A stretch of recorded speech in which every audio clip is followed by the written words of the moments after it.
of them at the same time, but I'm going to try to tackle a couple tonight just briefly.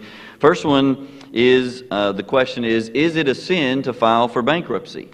And there's a couple of scriptures. Psalm 37 verse 21 says, "The wicked borrow and do not repay, but the righteous give generously."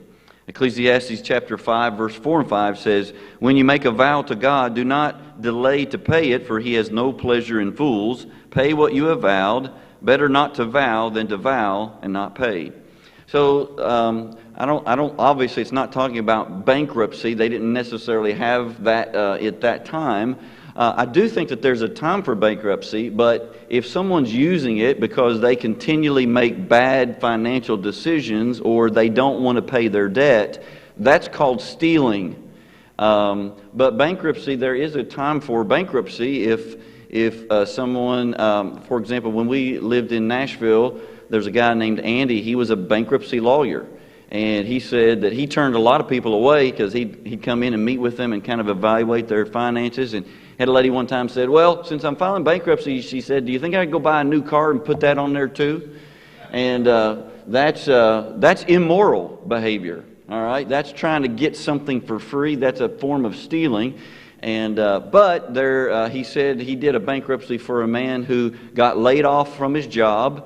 And right after he got laid off and his health insurance cut off, he had a major heart attack, had open heart surgery without health insurance, was hundreds of thousands of dollars in debt, and couldn't pay all of that and filed bankruptcy on some of that. And he was a victim of some circumstances that were well beyond his control. He hadn't made poor stewardship decisions. They were just things that he had no control over. So I can't say that it's a blanket statement, it's a sin. But as a Christian, you should always stand by your word. So credit cards, be careful. There are those check into cash or payday advance kinds of things. I think they're immoral lenders. They're trying to prey on people desperate for money. But don't get involved in those things. All right, because it's a bad deal. All right, second question. What is the difference between dreams and visions? And the references to Joel chapter 2, verse 28. That verse says, "It shall come to pass afterwards that I will pour out my spirit on all flesh. Your sons and your daughters shall prophesy. Your old men shall dream dreams, and your young men shall see visions." Dreaming. So what's the difference between a dream and a vision? In this case, dreaming typically happens when you're asleep, but the word for dream here can actually mean it's a kind of similar to a vision, but it's something that he says the old men will dream dreams. In other words, sometimes people say, "Well, I dream about having this job. This is my dream job." So it can kind of be in that way as well. What he's saying is, when I pour out my spirit, the old men will not just be discouraged about the way things are. They will begin to dream about the way things can be if the Holy Spirit has His way.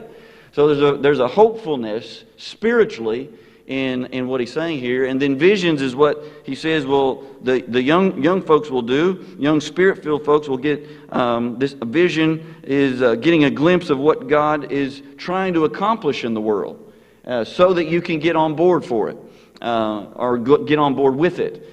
So this is all, again, in the context of the Holy Spirit being poured out on people and seeing not just in the natural, not just what's going on in the world physically or maybe negatively, but also being spiritually aware that the Holy Spirit is at work in the world. And so we can get on board with what the Holy Spirit is doing. All right? So that's our Bible and Belief questions, or BBQ question, for this evening. Let's stand, and our